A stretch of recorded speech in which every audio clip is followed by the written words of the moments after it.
welcome. Today's topic, fear.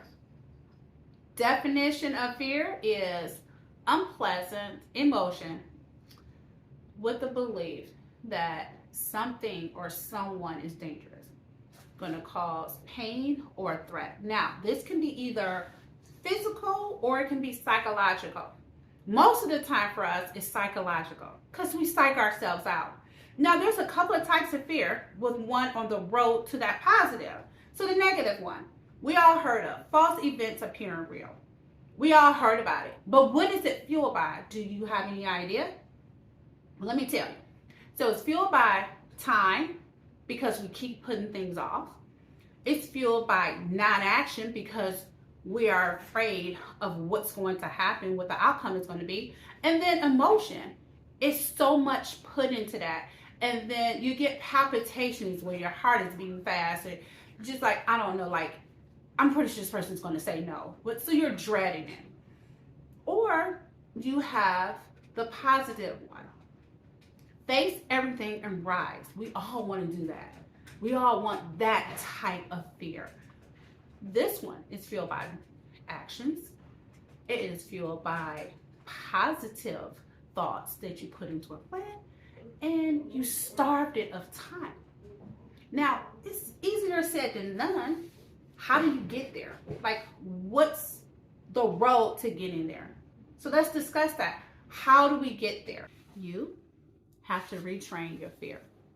How do we do that? It took us a minute to get there because it was an overnight thing. It takes 30 to 60 days to break a habit. And it's not going to be an easy thing because you want to fall back into that usual routine. What I like to do is I take try completely out of my vocabulary. And sometimes I do slip up and say it. And I'm like, hey, no, none of that, Rashonda. No try. You are, I am. So you have to affirm and already see yourself and the person you want to be, the habit you want to break. You already have to affirm that it's already done. And then from there, it takes 60 to 70 days to form a habit. So during this period of time, you need to pep talk. All right, so you have to encourage yourself. It's a gospel song that sings, sometimes you have to encourage yourself. I'm not going to sing it because I do not have a voice. I was not blessed with that. I was blessed with rhythm. I could dance, but I don't have a voice. So you have to encourage yourself every single day for 60 to 70 days. This is going to take a process. Are you going to have setbacks? Absolutely. We all do. And you're going to have them. But the thing is, what is your end goal? Now, how do we get through the negative fear to the positive fear using another fear, right? You're like, wait a minute, using another fear? Absolutely. Focus.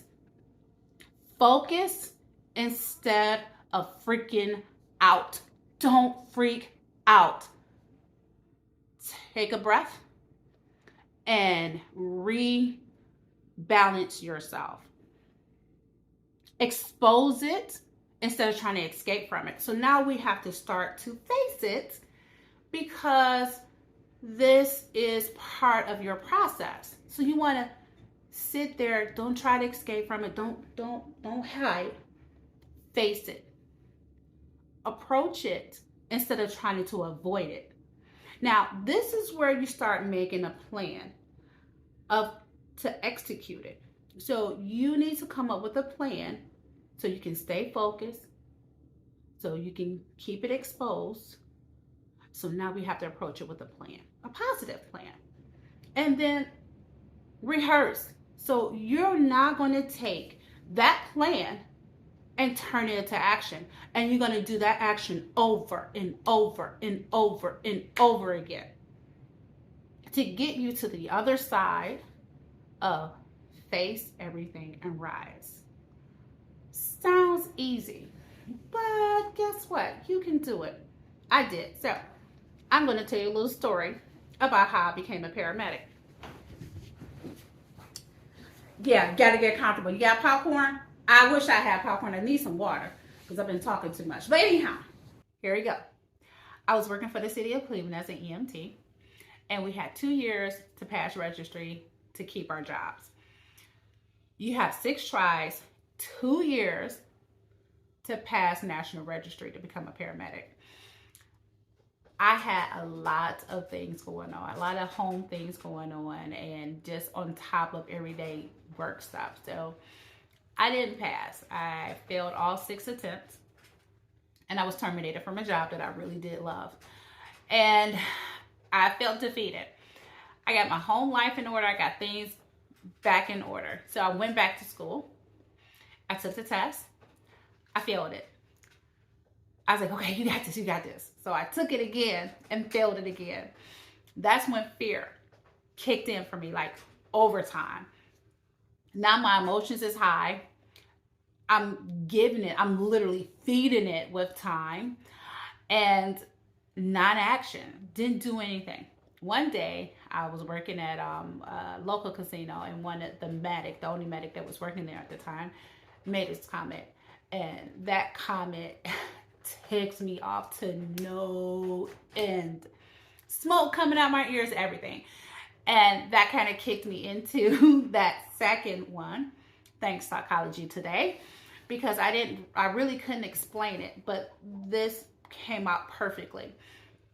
Basically, I started to focus. I didn't freak out. I took a deep breath, and I was like, you can do this. I exposed it. I didn't try to escape from it. I faced it head on. I was just like, you got this. My approach, instead of avoiding it, I started coming up with a plan to how I'm going to study and all that kind of stuff. And my coworkers were so awesome. They was helping me study. My friends from EMS was helping me. Everybody was helping me study because everybody wanted me to get it.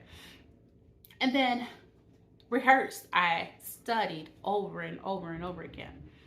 And then I had until May, the end of May, to pass it. This was April that this all kicked in. And May 29th, I passed my national registry to become a paramedic. Super excited. I was happy. I just accomplished a lot. And then I came onto the other side of the fear, which is face everything and rise. And that's what I did by getting my medic. Now, it's anything that's worth it, it's going to take some work. With that being said, I can come across as spontaneous. In actuality, I'm afraid. It scares the crap out of me. But what I'm doing is I'm facing my fear. I'm starving it of time, non-action, and emotion. So I'm taking that completely out of the equation.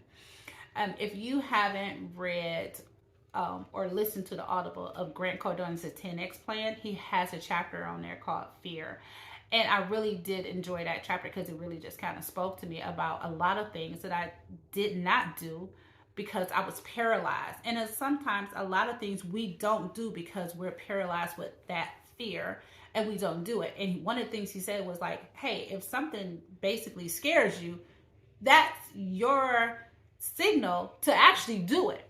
So you can push past and through that to your true potential and what you want to do out of life. And we all go through these different stages all the time. And where are you in your fear? Are you at the negative? Are you kind of transitioning through the middle? Or are you on the other side? Tell me what your fear is, where you're at in the comments. Thank you and have a great day.